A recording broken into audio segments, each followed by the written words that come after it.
नमस्कार साथियों, स्वागत है आप सभी का वाईफाई स्टडी 2.0 पर। मैं हूं अंकित अवस्थी। बड़ा सवाल यह है कि क्या भारत में विश्व कप खेलने नहीं आएगा पाकिस्तान? आप सवाल पूछेंगे, आप ये कयास क्यों लगा रहे हैं? जनाब, हम नहीं लगा रहे हैं।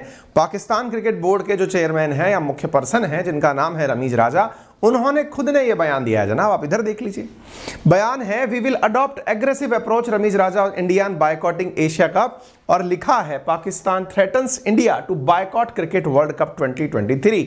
लेकिन इस शब्द के पीछे एक शब्द लगा है जिसका नाम है इफ।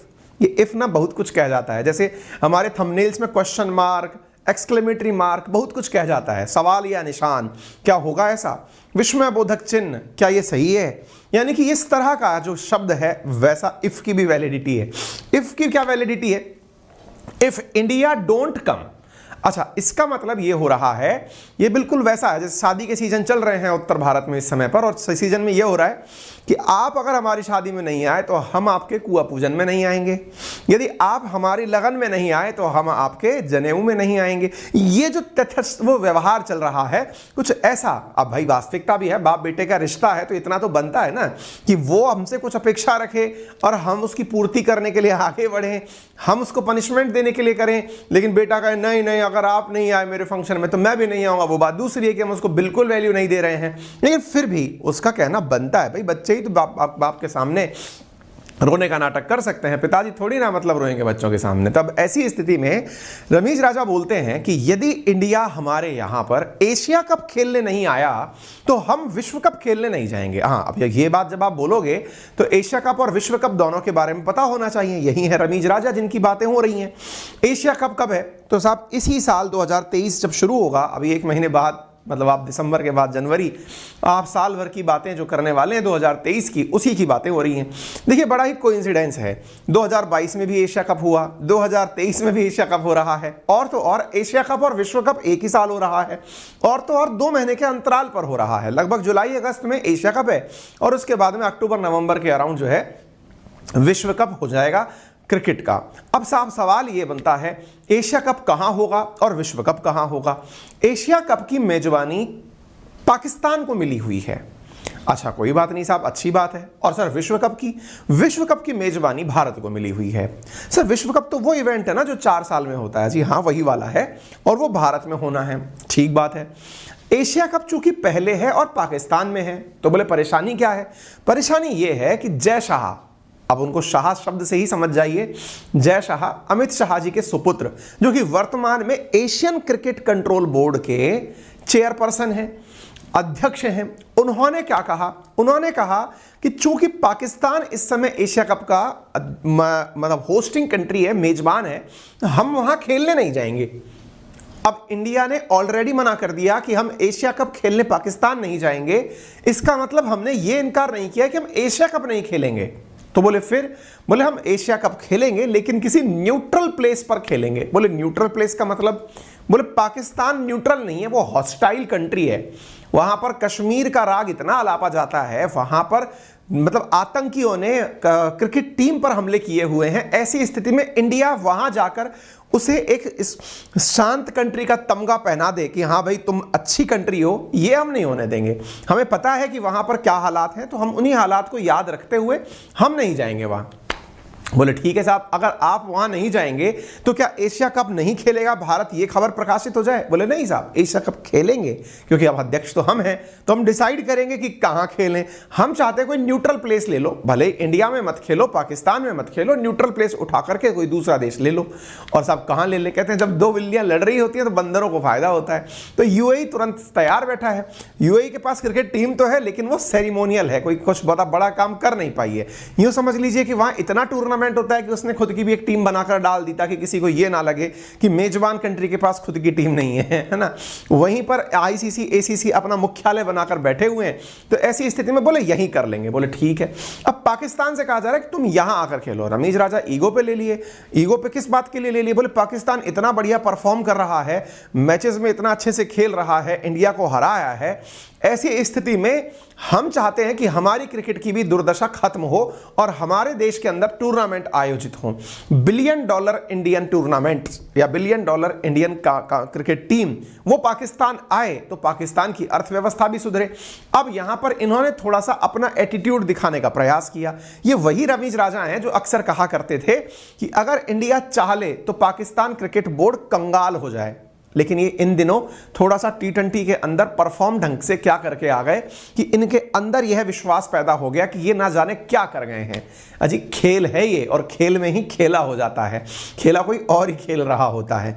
खैर इमोशनल प्राणी है, तो इमोशनल प्राणी जो है वो खेल में कुछ ढंग का करके आ गया, क्योंकि आपको मालूम होगा अभी जो T20 वर्ल्ड कप हुआ था उसके अंदर ये फाइनल्स तक पहुंच गए थे। तो इन्हें लगता है कि हम भले ही फाइनल में हार गए हों इंग्लैंड से, लेकिन फिर भी इंडिया से तो आगे निकले थे ना, तो वो इंडिया से आगे निकलने का जो इनके अंदर का वो निकल कर आता है, जो अंदर का भाव पैदा होकर आता है, वो इनको थोड़ा सा एरोगेंट बना देता है। यानी ये अपनी हैसियत भूलकर एक कदम आगे निकल पड़ते हैं और कहते हैं कि इंडिया हमारे पास नहीं आएगा तो हम भी खेलने नहीं जाएंगे। कोई नहीं साहब, अब इन्हीं के हम तो अपना बयान दे ही नहीं रहे हैं। हमने हमारे हालांकि स्पोर्ट्स मिनिस्टर ने कह दिया कि बेटा छोड़िए ना, इस बात पे क्या बयान देना, हम इंडिया कोई हल्की मल्की चीज़ थोड़ी है जिसके ऊपर तुम्हारे बयान पर हम रिएक्ट करें। पर ठीक है, इस बीच में इनके ही ये वो वाली बात हो गई जैसे ना कि क्या बोलते हैं, बेटा हमारा नाराज था लेकिन बेटे का भी बेटा। दानिश कनेरिया पाकिस्तान के पूर्व बॉलर हैं, उन्होंने फिर बयान देकर कहा ये गलती मत कर लेना। पाकिस्तान के अंदर रह करके पाकिस्तान के ही क्रिकेट बोर्ड के चेयरमैन को उन्होंने चेतावनी दी और कहा ये गलती मत कर लेना, तुम्हें पता है इंडिया क्या है। तुम सोच रहे हो कि एशिया कप इंडिया में इंडिया नहीं खेलने आएगा तो तुम एशिया कप करा ले जाओगे, पगला गए हो क्या। ACC का चेयरमैन है जैसा, वो खेल ही नहीं होने देगा और तुम्हारा खेला हो जाएगा। और इसको हल्के में मत लेना, एशिया कप में देश खेलते कौन से हैं बढ़िया वाले, ले देकर इंडिया है, बांग्लादेश है, अफगानिस्तान है, इसके अलावा खेलेगा कौन तुम्हारे साथ खेला इधर की तरफ, और श्रीलंका है। अब ऐसी स्थिति है, श्रीलंका की तो आर्थिक स्थिति इतनी खराब है कि इंडिया पैसा दे रखा है तब तो खेला खेलता है वो। इवन 2022 में भी एशिया कप जो हुआ था उसका होस्ट कंट्री श्रीलंका था, लेकिन आर्थिक तंगहाली के चलते श्रीलंका उसे होस्ट नहीं कर पाया, तो फिर भारत की मदद से उसे दूसरे न्यूट्रल प्लेस पर आयोजित करवाया गया है। श्रीलंका अपने एहसानों को भूल जाएगा क्या। इंडिया ने अगर बॉयकॉट कर दिया ना तुम्हारे यहां खेल नहीं खेलना है, तो भैया तुम्हारे यहां श्रीलंका भी खेलने नहीं आएगा। बोले बांग्लादेश आ जाएगा, अच्छा बांग्लादेश आ जाएगा है, जो इंडिया के कारण आजाद हुआ, इंडिया को अपना सब कुछ मानता है, तुम्हें जहां देखे वहां नापता है, वो तुम्हारे पास खेलने आ जाएगा इंडिया को बाईपास करके। पागल हो रहे हो क्या, तुम्हें पता नहीं है क्या बांग्लादेश को इंडिया ने G20 के अंदर गेस्ट कंट्री के रूप में बुलाया है। वो तो इसके वहां पे शहनाई नगाड़े बज रहे हैं कि इंडिया जाना है हमें G20 के अंदर। समझ रहे हो, कुछ हल्के में ले रहे हो क्या। बांग्लादेश भी नहीं आएगा तुम्हारे पास। तो बोले फिर अब अफगानिस्तान तो पड़ोसी है हमारा, वो तो आ ही जाएगा। बोले फिर तो बायलैटरली खेल लो। लेकिन फिर भी बता दें बेटा, पाकिस्तान वालों अफगानिस्तान वालों से अब संभल के रहना, फुल तरह से बागी हो चुके हैं वो। तुमने जो उनके साथ खेला किया ना, वो उनको समझ में आ गया है। जिस तरह से तुम संघर्ष करो, तालिबानियों तुम संघर्ष करो, हम तुम्हारे साथ हैं, तुम साथ में थे या नहीं थे, उनको ये बात समझ में आ गई है। काहे नहीं अब उनको जाकर किसी दुनिया के देश में एक्सेप्टेंस दिला देते कि तालिबान की सरकार को स्वीकार कीजिए कि यही सरकार सही है? काहे नहीं तुम जाकर के अमेरिका से अब कह देते कि इनकी सरकार को स्वीकार कर लो। जैसे ही अमेरिका वहां से निकला, मीडिया का ध्यान भी अफगानिस्तान से हट गया है। हालात इतने बुरे हो चुके हैं कि अफगानिस्तान में लोग बच्चों को नशे की दवा खिलाकर सुला रहे हैं ताकि भूख से पीड़ित ना रहे। बच्चों को बेचा जा रहा है। आज ही के मीडिया में पढ़ करके मैं आ रहा हूं, दैनिक भास्कर ने खबर छापी है। हालात समझ रहे हैं। तुमने उसको इतना प्रवोक किया क्योंकि तुम्हें लग रहा था कि अफगानिस्तान के हालात बिगाड़ दो, अमेरिका से फिर इस बहाने फंड मिल जाएगा कि हमने अफगानिस्तान को शांत कर रखा है। चीन बनने चले थे तुम, हैं? नॉर्थ कोरिया की तरह तुम अफगानिस्तान को बनाना चाहते थे। वो तुम्हारी ही खेप थी, तुम्हारी चालाकी समझ गई और तुमको ही बायकॉट करती। और अब तो तुमको जहां देखे वहां, अभी इंडिया के बहुत सारे व्लॉगर इस समय अफगानिस्तान की व्लॉग बनाने निकले हैं। कभी देखिएगा किसी का, पाकिस्तानियों को देखते ही उनके अंदर खून खौल उठता है। वो ये नहीं लगता है कि इंडिया ज्यादा अच्छा है भाई, कम से कम वो हमको मदद तो भेजता है, गेहूं तो भेजा खाने के लिए। अंतरराष्ट्रीय स्तर पर उसने कुछ तो निर्माण कराया, चाहे संसद भवन कराया हो, चाहे डैम का निर्माण कराया हो। जब वहां पर डेमोक्रेसी थी तो इंडिया ने खूब मदद भेजी है और अब भी भेज रही है। तुम तो भाई जो ट्रक भेज रहे थे उन्हीं को बीच में लूटने की तैयारी कर रहे थे यार। तो भैया ऐसी बात है, अफगानिस्तान से तो कतई उम्मीद मत करो कि वो तुम्हारे साथ खेलेगा। तो बोले हम तो अपना बैट लेके खुद ही खेल लेंगे। हाँ, तो खेल सकते हो तुम, स्थिति वही हो गई है कि हमारे पास बैट बल्ला है तो क्या खुद ही खेल लेंगे। खेलो भाई, अपनी टीम को आधा आधा बांट लेना है। तो इसका मतलब ये हुआ ना श्रीलंका तुमसे खेलेगा, ना बांग्लादेश खेलेगा, ना अफगानिस्तान खेलेगा। तो तुम किस एटीट्यूड में हो भाई? तुम्हें लग रहा है हाँ थोड़ा सा तुमसे जीत पच नहीं रही है, यही कहा जाता है अधजल गगरी छलकत जाए। तुम आधा सेमीफाइनल के अंदर क्या पहुंच गए, तुमको अब ये लग रहा है ना कि भाई हम तो फाइनल्स के अंदर हार के आए हैं, तो भाई हम तो उपविजेता हो गए, और ऐसी स्थिति में इंडिया को हाँक देंगे। बच के रहना। अब तुम जो कह रहे हो कि विश्व कप नहीं खेलेंगे इंडिया में, तो तुम्हें बता दें, तुम विश्व कप ना खेलो कोई बात नहीं, विश्व कप खेलने दुनिया के सब देश इंडिया जरूर आएंगे, और तुम नहीं भी आओगे उससे हालात तुम्हारे बिगड़ेंगे। तुम्हें अपने देश का उद्धार करना है, हमें नहीं। इंडिया का जो क्रिकेट काउंसिल है वो वर्ल्ड के सबसे अमीर क्रिकेट काउंसिल में से एक है। तो रमीज राजा बाबू थोड़े संभल कर चलो, ये सब बातें ना करो। हालांकि जय शाह जो है उन्होंने बहुत पहले हिंट दे दिया था जब एसीसी टूर्नामेंट चल रहे थे कि भाई इंडिया नहीं जाएगा वहां खेलने के लिए, ठीक है ना। अभी रिसेंटली ये बात फिर से क्यों निकल कर आई, क्योंकि जय शाह जो है इन्होंने रिसेंटली रोजर बिन्नी अभी बीसीसीआई के जो चेयरपर्सन बने हैं उनके सामने एक स्टेटमेंट दिया था कि बोले देखिए भारत नहीं जाएगा खेलने। भारत 2005-6 में राहुल द्रविड़ जी के नेतृत्व में एक बार गया था पाकिस्तान खेलने बाइलेटरल, और मतलब इंडिया खेलने गया था, मतलब जब कैप्टनसी थी इनकी, बायलेटरल टूर्नामेंट खेलने गया था, और इंडिया ने पाकिस्तान में 2008 के अंदर भी एशिया कप में कॉम्पीट किया है। उसके बाद हम लोग नहीं गए हैं, ठीक है। तो फिलहाल ये है साहब मतलब होने वाले मैचेस का टाइम 2023 के अंदर पाकिस्तान के अंदर होने वाला जो एशिया कप है उसको लेकर के वो हो रहा है। ये 22 का आप वो आंकड़ा देख सकते हैं जहां पर ये दूसरी जगह गए थे। फिलहाल जो रोजर ये हैं रमीज राजा, ये राजा बाबू जो है थोड़े से बिगड़े हुए हैं, इनके बोल बिगड़ गए हैं, इनके अंदर थोड़ा सा एटीट्यूड आ गया है। इन्हें लग रहा है ना कि जाने क्या पा गए हैं।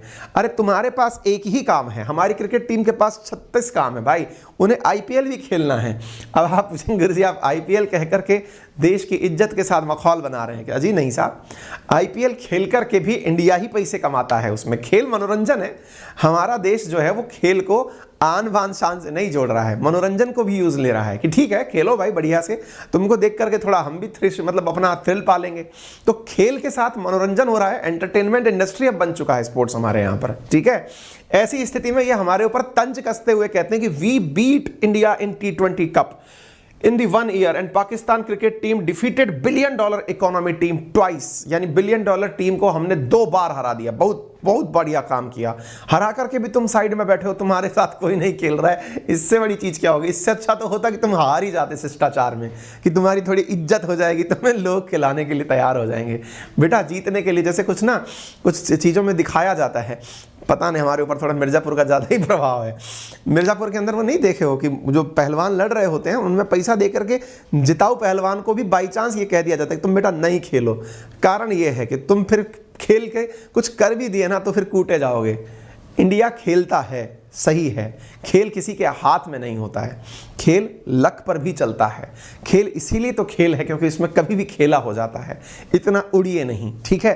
फिलहाल के लिए इस तथ्य को देख लीजिए, और वो क्या है ना कि बीसीसीआई की जो वैल्यू है वो वर्ल्ड में सबसे ऊपर है, और इस वैल्यू को देखकर अपने आप को इस लिस्ट में तलाश के देखोगे ना तो तुम्हारे जीरो गिनते गिनते परेशान हो जाओगे। 811 करोड़ तुम्हारी कुल वैल्यू है, इसके अंदर स्टार्टिंग का 18 हटा दो ना तो भी तुमसे ज्यादा वैल्यू निकल कर आती है। तो बी केयरफुल पाकिस्तान, ठीक है। ये तुम वही हो, तुम्हें याद दिला दे, तुम्हारी क्लिपिंग्स तैर रही हैं जो कहते हुए पाए गए थे कि इंडिया चाले तो पाकिस्तान क्रिकेट बोर्ड कोलैप्स कर जाएगा। तुम्हारा इंटरव्यू दिखाएं, ये तुम ये रहे, तुम ही ने यहां पर ये वाली बात बोली थी, हम सुनाकर तुम्हारी सुबह सुबह बेइज्जती नहीं करना चाहते हैं, ठीक है। तो ऐसी स्थिति में PCB doesn't have got to world cup, ये बात इन्हीं के खिलाड़ी ने पाकिस्तान में हाल ही में बोली, दानिश कनेरिया ने। उसने कहा अजी साहब ये क्रिकेटर है और ये पाकिस्तान के रहने वाले हिंदू खिलाड़ी हैं, इन्होंने इनको समझाया कि भाई पीसीबी एपीसीबी इस तरह की चीजें मत करो, तुम नहीं झेल पाओगे झटका, इंडिया तुम्हें निपटा देगा, ठीक है। अच्छा, क्या पाकिस्तान के अंदर कोई और देश क्रिकेट खेलने जाता है कि नहीं? देखो असल में क्या है ना, पाकिस्तान के अंदर मतलब जो इवेंट हुआ था 2009 के अंदर हुआ था, उसमें श्रीलंका की टीम के ऊपर आतंकी हमला हो गया था लाहौर के गद्दाफी स्टेडियम के बाहर। उसके बाद से लंबे समय तक दुनिया की क्रिकेट टीम्स खेलने नहीं गई। हाल ही में जब शुरू हुआ इनके पास वापस खेलना, तो जिम्बाब्वे ने शुरू किया वनडे क्रिकेट इंटरनेशनल 2015 के अंदर खेलना। यानी इनको खुद के आतंक से कितना नुकसान हुआ इससे अंदाजा लगा के देखिए। 2009 से लेकर 2015 के बीच में इनके यहाँ कोई खेलने ही नहीं गया। इस तरह से आप देखिए कि श्रीलंका जो है वो खुद इनके पास में 2017 में खेलने गया। इसके बाद में पाकिस्तान के साथ में कोई और देश खेलने के लिए उतरे, फिर धीरे धीरे ऑस्ट्रेलिया और इंग्लैंड जाकर के इस अभी जैसे इंग्लैंड की तो 1 दिसंबर से टेस्ट सीरीज शुरू होने जा रही है, धीरे धीरे यहां पर लोग जा रहे हैं। हालांकि लास्ट ईयर न्यूजीलैंड ने एंड मोमेंट पर कैंसिल कर दिया था कि हम नहीं आ रहे खेलने, ठीक है। तो भारत काफी मजबूत स्थिति में है और ये इस स्थिति में नहीं है कि इंडिया को बायकॉट कर सकें, ठीक है। और ये कारण इसलिए है क्योंकि भारत की तरफ से जय शाह जो है वो एशियन क्रिकेट काउंसिल के अभी भारतीय प्रेसिडेंट है। और एशियन क्रिकेट काउंसिल के अंदर जो एशियन क्रिकेट काउंसिल जिसकी स्थापना 1983 में हुई थी दुबई में, जिसका मुख्यालय है, ये आईसीसी के अंदर एक और सब अर्बन, मतलब ऐसे समझिए कि आईसीसी प्रमुख बॉडी हो गई इंटरनेशनल क्रिकेट काउंसिल, उसके अंदर एशिया के लिए, एशिया में खेल के डेवलपमेंट के लिए एशियन क्रिकेट काउंसिल बनी, उसके चेयरमैन आप हैं, ठीक है। 14 साल से पाकिस्तान में कोई भी एशिया कप आयोजित नहीं हुआ है। फिलहाल इनको प्रेसिडेंसी दी गई है, यानी कि होस्टिंग के लिए काम दिया गया है, जो कि जुलाई अगस्त में होगा, लेकिन लग नहीं रहा है कि ये एशिया कप को करवा पाएंगे। ये आपको जानकारी के रूप में पता होना चाहिए। बात की जाए भारत की तरफ से कोई बयान की, इनके बयान के ऊपर बिल्कुल हमारी तरफ से बयान आया। हमारे जो खेल मंत्री हैं अनुराग ठाकुर, उन्होंने कहा कि कोई भी देश, इस पाकिस्तान को तो छोड़ो, कोई भी देश इंडिया को ओवरलुक नहीं कर सकता। यानी कि आप ये सोचें कि इसको बाईपास कर दो, संभव नहीं है। इंडिया क्रिकेट के अंदर वर्ल्ड पावर है, आप इसे बाईपास नहीं कर सकते, ठीक है। तो इसलिए बोले ठीक है, मतलब जब समय आएगा तब बता देंगे, तुम लोड मत लो। ये अनुराग ठाकुर जी ने अपना हाल ही में बयान दिया है। तो चाहे अब मतलब बीसीसीआई और पीसीबी की जो भी बात हो, आने वाले समय में देखा जाएगा क्या होता है। फिलहाल के लिए इतना ही, धन्यवाद। चैनल पर बने रहने के लिए, चैनल को सब्सक्राइब करने के लिए भी आपका धन्यवाद। हमारा रेफरल कोड है अंकित10, जिसका यूज करके आप अनअकैडमी पर पा सकते हैं 10% डिस्काउंट। 1 तारीख से इंडिया के टॉप एजुकेटर्स के द्वारा प्रीलिम्स को ध्यान में रखते हुए एक नया बैच शुरू हो रहा है, जिसका नाम है रफ्तार। हिंदी मीडियम के विद्यार्थियों के लिए शुरू हो रहा है और इंग्लिश मीडियम वालों के लिए एक्सेलरेट नाम से बैच शुरू हो रहा है। 6 मंथ प्रीलिम्स को फोकस्ड करके, जिसमें 300 घंटे का कंटेंट 100% रिवीजन के साथ इंडिया के टॉप एजुकेटर्स के साथ दिया जा रहा है और बहुत ही नॉमिनल प्राइसेस में उपलब्ध कराया जा रहा है। जीएस प्लस जो कोर्स है वो आपका 25,000 रुपए में है और जो 6 मंथ का आइकॉनिक बैच है वो 30,000 रुपीज में है, प्रोवाइडेड आप रेफरल कोड अंकित10 यूज करें। और अगर आप साल भर का सब्सक्रिप्शन चाहते हैं तो आइकॉन मतलब प्लस कॉम्बो, जिसमें कि आपको ऑप्शनल भी मिलता है, वो 52,000 में अवेल कराया जा रहा है। और यदि आप चाहें तो इसके लिए आप ईएमआई ऑप्शंस का भी लाभ ले सकते हैं। 4,364 रुपए प्रति माह की ईएमआई पर हमारे कोर्सेज आपके लिए उपलब्ध हैं। फिलहाल के लिए इतना ही, अपना ख्याल रखें, धन्यवाद।